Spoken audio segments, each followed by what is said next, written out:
আবহাওয়া অধিদপ্তরের তথ্য অনুযায়ী আজ ঢাকার আকাশ আংশিক মেঘলা থেকে অস্থায়ীভাবে মেঘলা থাকতে পারে, সেই সঙ্গে হালকা বৃষ্টিরও সম্ভাবনা রয়েছে। শনিবার ৩১ মে সকাল ৬টা থেকে পরবর্তী ৬ ঘন্টার জন্য দেওয়া পূর্বাভাসে জানানো হয়েছে দিনের তাপমাত্রা ১ থেকে ২ ডিগ্রি পর্যন্ত বাড়তে পারে। পাশাপাশি দক্ষিণ অথবা দক্ষিণ পশ্চিম দিক থেকে ঘন্টায় ১০ থেকে ১৫ কিলোমিটার বেগে বাতাস বয়ে যেতে পারে। সকাল ৬টায় রাজধানীর তাপমাত্রা রেকর্ড করা হয়েছে ২৮.৩ ডিগ্রি সেলসিয়াস। বাতাসে আর্দ্রতার পরিমাণ ছিল ৯৫%।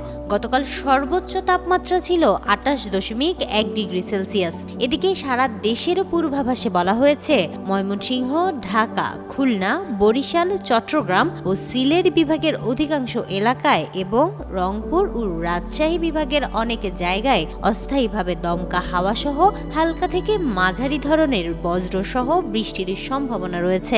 যমুনা ইলেকট্রনিক্স ঈদে ডাবল খুশি অফার সিজন 3, যে কোনো পণ্য কিনলেই পাচ্ছেন নিশ্চিত ঈদ উপহার। এছাড়া কোথাও কোথাও হতে পারে ভারী থেকে অতি ভারী বর্ষণ।